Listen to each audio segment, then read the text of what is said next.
สวัสดีครับทุกคนยินดีต้อนรับเข้าสู่รายการติงวายวันนี้เราก็จะมาสปอย EP 13 หรือ EP ตอนจบนั่นเองของซีรีส์เรื่อง Together The Series เพราะเราคู่กันหรือคันกูนั่นเองทุกคนแต่ว่าก่อนอื่นเนี่ยก่อนที่เราจะไปสปอย EP 13 เนี่ยเรามาเมาส์มอย EP 12 กันดีกว่าครับเป็นทุกคนผมบอกแล้วว่าถ้าใครได้ดูช่วงนี้ของ EP 12 เนี่ยจะรู้สึกแบบโซแซดเพราะว่ามันเศร้ามากทุกคนแบบสารวัตรทำไมทำแบบนี้ทุกคนแบบว่าอยู่ต่อหน้าทายพูดอีกอย่างหนึ่งแต่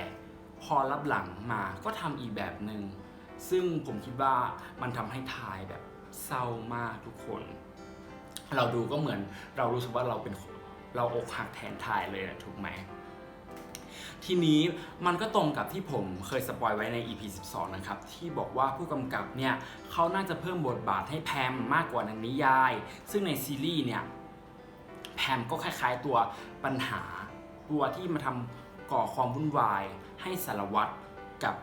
ทายทะเลาะกันแบบงอนกันอะไรประมาณนี้แต่ว่าในนิยายเนี่ยก็คือแพมไม่ได้เลวร้ายอะไรขนาดนี้เลยนะครับทำให้ผมรู้สึกว่าโอ้ my god เลยทุกคนก็คือช่วงที่สารวัตรซื้อโจ๊กมาให้ทายที่ห้องใช่ไหมจากนั้นเขาก็เริ่มคุยกันใช่ไหมทุกคนที่ทายพูดว่าทายเหมือนแพมแต่สารวัตรกลับบอกว่าไม่เหมือนใช่ไหมนั่นแหละทุกคนประโยคนั่นแหละคือประโยคที่สารวัตรนำมางอทายซึ่งที่จริงแล้วมันควรอยู่ตอนจบใช่ไหมทุกคนแต่ผู้กำกับเขาเอามาใส่ EP นี้ซึ่งผมคิดว่านะผู้กำกับเขาน่าจะเปลี่ยนวิธีงอของสารวัตรแน่นอนเลย 13 กันดีกว่าเพราะว่ามันเป็นตอนสุดท้ายแล้วเราก็รู้สึกแบบเสียใจแล้วก็เสียดายเพราะว่าซีรีส์ที่เราชื่นชอบกำลังจะจบลงเนาะทุกคนแต่ว่าก่อนอื่นที่เราจะไปพูดคุยกันเราไปดูตัวอย่างพร้อมกันเลยแต่เรื่องกูกับแพมอะมันไม่ใช่อย่างที่มึงคิดนะเว้ยมึงพอเหอะไม่ว่ามึงจะพูดอะไรอ่ะกูไม่อยากฟังแล้วเว้ยก็สัญญาให้บอกว่ามึงจะมาหากูทุกวันไง มึงเข้ามาในชีวิตกูอะแล้วอยู่ดีมึงจะหายไปงี้เหรอ มึงมาทำไมวะ คือกูจะมาขอกีตาร์กูอะ ถึงแม้กูจะเป็นคนเฮี้ยแต่กูก็ไม่เคยเฮี้ยกับคนที่กูรักนะเว้ย ผมแค่อยากเจอพี่อีกครั้งอะ ทาย กูไม่รู้ว่ามึงฟังอยู่หรือเปล่าอะกูมีเรื่องจะบอกมึง โอเคครับทุกคนก็ได้ดูตัวอย่าง EP 13 ไปแล้วใช่ไหมครับก็ถือว่าเมามันอย่างพอสมควรนะครับทุกคนทีนี้ทุกคนพอจะจำ EP 12 ได้ไหมตัวอย่าง EP 12 ใช่ช่วงที่พี่มิวไปช่วยทายเพื่อที่จะไปโรงพยาบาลแล้วก็มีสารวัตรเดินมาเห็นแล้วก็มีปากเสียงกับพี่มิวเล็กน้อยซึ่งฉากนี้ผมคิดว่าผู้กำกับเขาน่าจะเอาไปใส่ใน EP 13 หรือ EP สุดท้ายนั่นเองโอเคทุกคนต่อไปเนี่ยเรามาเล่าเป็นช็อตไปเลยว่ามันจะเป็นยังไงต่อไปใช่ไหมซึ่งผมคิดว่า EP 13 เนี่ยเริ่มแรกเลยน่าจะเป็นตอนที่ทายเสียใจมากใช่ไหมทายร้องไห้หนักมากแล้วทีนี้คิดว่าทายน่าจะมีอาการปวดท้องกลับมาซึ่งมันน่าจะร้ายแรงแบบถึงขั้นปวดทรมานแล้วทีนี้พี่มิว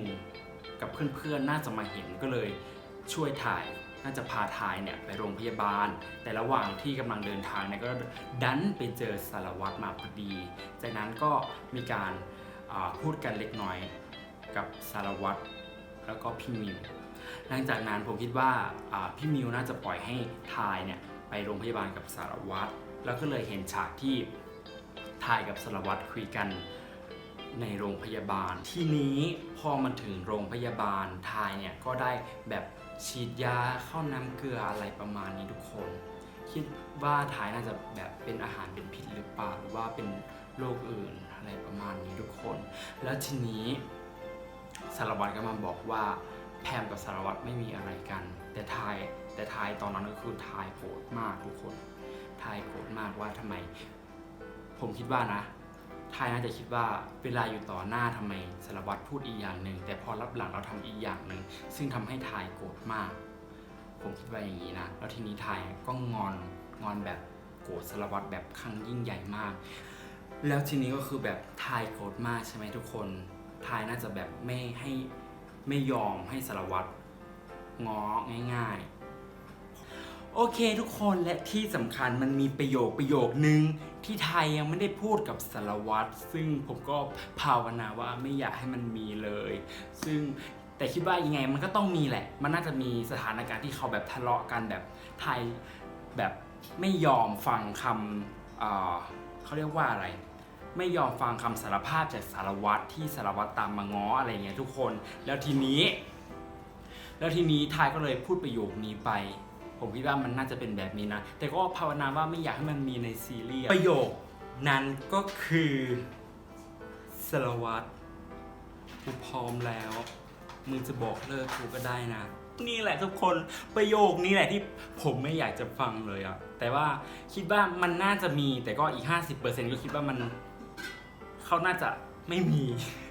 อันนี้บอกใจตัวเองนะครับทุกคนแล้วทีนี้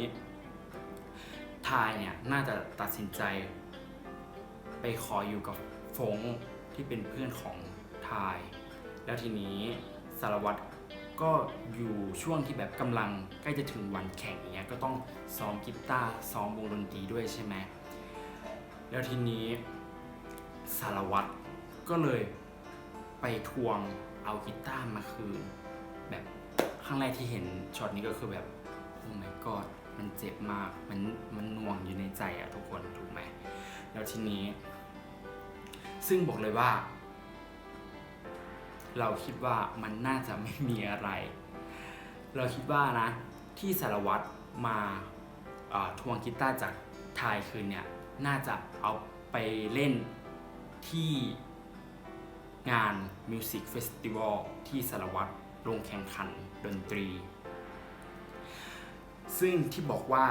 ผู้กำกับเขาน่าจะเปลี่ยนวิธีง้อก็เลยคิดว่าสารวัตรก็เลยคิดว่าเขาน่าจะใช้วิธีง้อโดยให้สารวัตรเนี่ยไปง้อทายบนเวทีการแข่งขันก็จะมีช่วงหนึ่งที่ทุกคนเห็นไหมครับที่สารวัตรถามว่าถ้าทายได้ยินเสียงนี้ก็คืออะไรประมาณเนี้ยทุกคนแล้วทีนี้ทุกคนเห็นช็อตที่ทายเห็นคอร์ดกีตาร์ไหม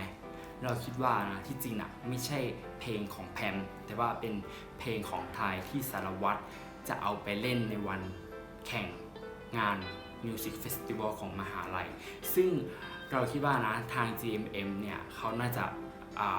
ทำซิงเกิลใหม่ให้สารวัตรนั่นก็ชื่อเพลงว่า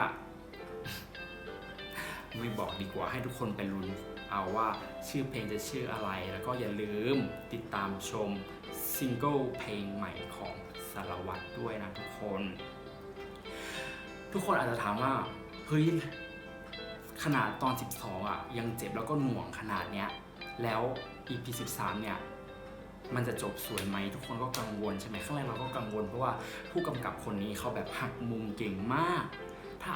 เอามาเทียบกับนิยายก็คือคนละด้านเลยทุกคนเพราะว่าเขาจับเอาฉากนั้นฉากนี้มารวมกันแบบขนาดเราอ่านมาแล้วเรามาดูก็แบบบางครั้งเราก็งงแต่ว่ามันก็ทำให้เราได้อรรถรสอีกอรรถรสหนึ่งซึ่งคิดว่านะเขาน่าจะตัดจบด้วยดีแหละทุกคนถ้าไม่ดีคงดราม่ากันทั้งโลกทั้งประเทศเลยใช่ไหมล่ะก็อยากให้มันจบได้ด้วยดีก็อยากให้สารวัตรกับทายคืนดีกันเร็วๆเนาะแล้วก็สำหรับคู่อื่นๆนะเราคิดว่าน่าจะจบแบบแฮปปี้เอนดิ้งเช่นคู่พี่ไทยกับแมนก็แบบเลิกตื้อพี่ไทยแล้วทีนี้พี่ไทยก็แบบแมนไม่มาแล้วก็แบบคิดถึงอย่างเงี้ยทุกคนก็เลยตามไปหาแมนแล้วก็บอกแมนว่าแบบมาทำให้รู้สึกดีแล้วก็จะหายไปแบบนี้หรออะไรอย่างเงี้ยทุกคนแต่เขาก็น่าจะได้คบกันนะทุกคนแล้วก็อีกคู่หนึ่งก็จะเป็นผู้กองกับพี่มิวใช่ไหมทีนี้ก็ EP 12เนี่ยทุกคนก็จะเห็นใช่ไหมว่ามันมีความสัมพันธ์แบบเล็กน้อยแบบความทรงจำดีๆต่อกันก็คือผู้กองใส่นาฬิกาของพี่มิวที่พี่มิวเอาให้แล้วทีนี้ตอนที่เขาคุยกันตรงดาดฟ้าคิดว่าน่าจะสารภาพรักกันแล้วก็น่าจะลองคุยกันลองคบกันอะไรประมาณนี้ทุกคนซึ่งบอกเลยว่าเรื่องนี้น่าจะจบดีน่าจะจบสวยแบบแฮปปี้เอนดิ้งประมาณ 99.9%อีก 1%เนี่ยเผื่อทำใจนิดนึงนะทุกคน โอเคสำหรับใครชอบคลิปนี้นะครับก็อย่าลืมกดไลค์กด subscribe กดแชร์แล้วก็กดกระดิ่งนะครับเพื่อที่จะไม่พลาดคลิปดีๆจากผม แล้วก็ถ้าวันนี้ถ้าผมมีข้อผิดพลาดประการใดก็ขออภัยไว้ณโอกาสนี้ด้วยนะครับสำหรับวันนี้ขอบคุณและสวัสดีครับบ๊ายบาย